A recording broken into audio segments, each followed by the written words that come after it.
We wanted to talk to people today about their retirement. Are they ready? Will they be ready? Are they planning or simply staying afloat as well as they can in the present? Many people we spoke to in Auckland said they'd move out of Auckland when they retire, either because they can't afford to rent in our largest city or because what equity they have in their homes is worth more cashed up and spent elsewhere. And they may be right, because Auckland is now so expensive, even a car park costs more than a home in some other parts of the country. A car park, not a car building, just one park. Here's Zac Fleming with more.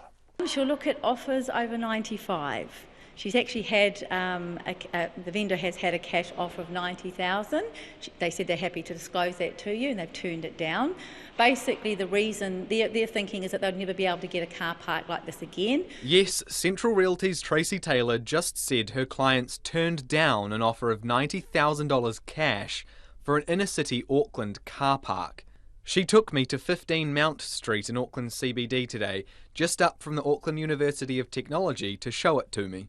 Is 100 grand-ish for a car park unusual these days though? No, the Airedale apartments, which are getting sold off the plans, the cheapest property is $525,000 and a two-bedroom $780,000, and if you want a car park it's $99,000 on top of that, and it won't be available till the end of next year. So I think if you consider that as the market's going up, I think most car parks now, if they're in a good position, maybe anywhere between 90 and actually I've heard of quite a few selling over 100,000 now.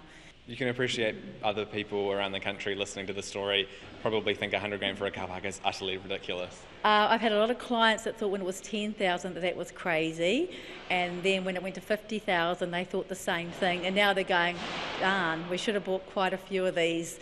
I think the capital gain's been going. I think it's just mainly because a lot more people are actually living in the city now. There's a lot more, the council's obviously pushing to try and put more apartments in, obviously because of the whole housing crisis.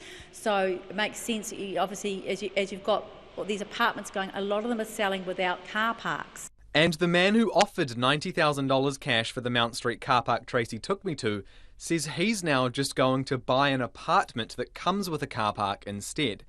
Not for the apartment, he lives in Mount Albert and will rent that out.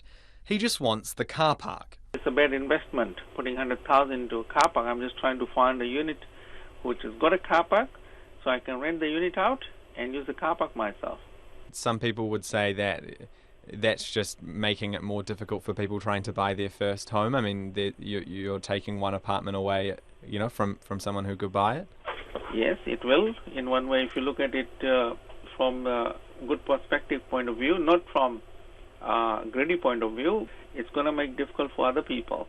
So $100,000 for a car park in Auckland CBD. Or how about an entire home? A quick search on Trade Me this afternoon, you can get a two-bedroom home in Bluff for $99,000, or a three-bedroom home in Carpark in the Bay of Plenty for $98,000. Both have off-street parking. Back in Auckland, Tracy Taylor says it's simple supply and demand. She thinks the price of car parks is going to go up further. I think it's like anything with real estate, when it's supply and demand. If there's more demand than there is supply, then obviously that's going to push the price up. Unless there's going to be some miraculous parking coming from somewhere and the council's going to be building a whole lot of parking garages or maybe even building some and actually selling some of the car spaces to people, it might become even worse. For Checkpoint, Zac Fleming.